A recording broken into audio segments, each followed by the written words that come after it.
सर्वात महत्त्वाचं आता जो तुम्ही प्रश्न केला की नगरसेवक का बनवता.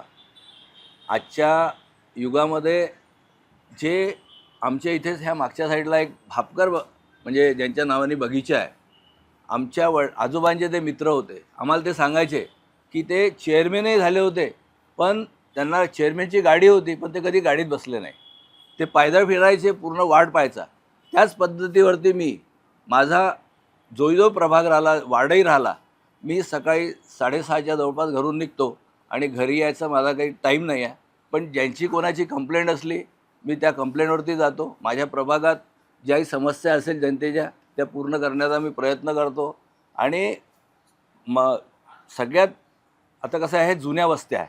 जुन्या वस्त्या असल्यामुळे इथे जसं 2017मध्ये आम्ही निवडून आलो, तर रामबागला सगळ्यात मोठी प्रॉब्लेम शिवर लाईन चेंबर्सचे होते. तर आता कंटिन्यू 5 वर्ष ते आणि हे 4.5 वर्ष असे 8.5-9 वर्ष झाले. आजही आमचं रामबागमध्ये काम चालू आहे. चंद्रमणी नगरला कामं होते. चंद्रमणी नगरला संपेपर्यंत आता थोडेसेच कामं राहिलेले आहे. आता चंद्रमणी नगरात असे काही कामं राहिलेले नाही. परंतु रामबागला आजही खरंच समस्या आहे आणि माझ्या पहिलेचे जे कोणी असेल त्यांनी त्या समस्येवरती लक्ष करायला पाहिजे होतं. पण कसं आहे, मी कोणावर टीका-टिप्पणी करत नाही. तो त्यांचा विषय होता. जनतेने आम्हाला निवडून दिलं की काम करायसाठी. नगरसेवक हा जनतेचा सेवक असतो आणि त्यांनी ते समजून घ्यायला पाहिजे की बाबा जनतेने तुम्हाला 5 वर्षानंतर त्याच जनतेपाशी जायचं आहे. सगळ्यात महत्त्वाचं म्हणजे मग लोक म्हणतात की आता इलेक्शन आलं, तुम्ही आले का? तर माझ्या प्रभागात तुम्ही कुठेही सर्वे करा. माझ्या प्रभागात मी गेलो तर आम्हाला कुठेही जनता अशी म्हणत नाही की बाबा काहून आता आता तुम्हाला आमची आठवण आली का, दिसली का, असा कुठेही नित्यनेम नाही आहे. कारण की मी रोज त्यांच्यासोबत संपर्कात असतो. तो कोणताही एरिया असो, मला प्रभागात कमीत कमी 12-1 वाजतात.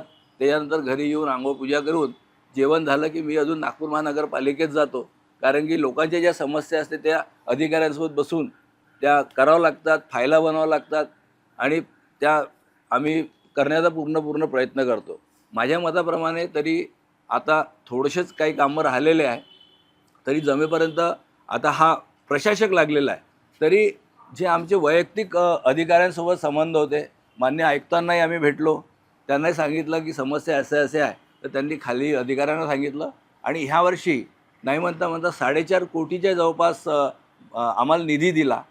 आणि त्याच्यात सगळ्यात महत्त्वाचं म्हणजे की रामबागसाठी मला त्यांनी 2.5 कोटी रुपये दिले. मी त्यांचाही आयुक्त साहेबांचाही धन्यवाद देईल. कारण की प्रशासक लागल्यानंतर एकाएकी ते कोणाला पैसे देत नाही. पण त्यांनी आम्हाला त्या कामात, कारण की जनतेचंच काम होतं आणि प्रशासक बसला आहे. आता जनता नाही तर मग काय लोक मोर्चा काढतात.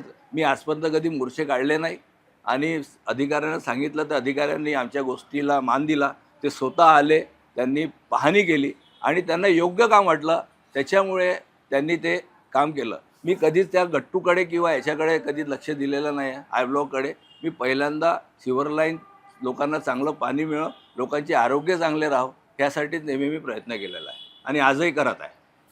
नमस्कार, मी मनोज कलावतीबाई कृष्णराव साबळे, प्रभाग क्रमांक 17 येथून ओपन कॅटेगरीमधून उमेदवारी मागितलेली आहे आणि मला माझ्या कामाच्या भरोशावर जनतेने मला प्रचंड बहुमताने विजयी करावं अशी मी जनतेला आणि ह्या प्रभागाच्या सर्व नागरिक बंधू भगिनींना विनंती करतो.